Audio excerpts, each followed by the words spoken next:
சாணக்கியாவின் அதிரடி நிகழ்ச்சி உறைவீச்சு. இந்திய பொருளாதாரம் தானாக வளர்ந்ததா, அரசின் முயற்சியா? டாக்டர் ஆர் வைத்தியநாதன் முழங்குகிறார். ஜூலை 20 சனிக்கிழமை இரவு சரியாக 7 மணிக்கு சர்தார் வல்லபாய் பட்டேல் ஆடிட்டோரியம், பீலமேடு, கோயம்புத்தூர்.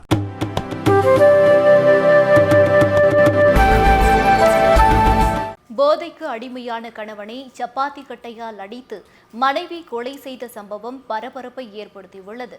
மதுரை மாவட்டத்தில் மதுபோதைக்கு ஆளான கணவன்மார்களை மனைவிமார்கள் கொடூரமாக தாக்கும் சம்பவங்கள் அதிகரித்து வருகின்றன.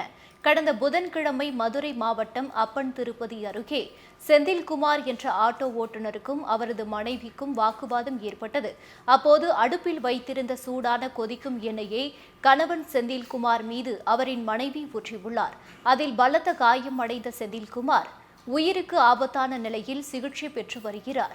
இந்த சம்பவம் ஏற்படுத்திய பரபரப்பு அடங்குவதற்குள் மதுரையில் மற்றொரு சம்பவம் அரங்கேறியுள்ளது.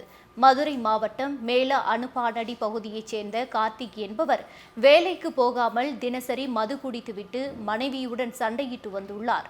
அந்த வகையில் ஞாயிற்றுக்கிழமை மதுபோதையில் மனைவியிடம் சண்டை போட்டபோது வீட்டில் இருந்த சப்பாத்தி கட்டை, தோசை கரண்டி ஆகியவற்றை வைத்து கார்த்திக்கை அவரது மனைவி தாக்கியுள்ளார். அதில் காயமடைந்த அவர் கீழே விழுந்த நிலையில் கோபம் தீராத அவரது மனைவி அரிவாள் மடையில் கார்த்திக்கை வெட்டியுள்ளார். அதில் படுகாயமடைந்த கார்த்திக் உயிரிழந்தார்.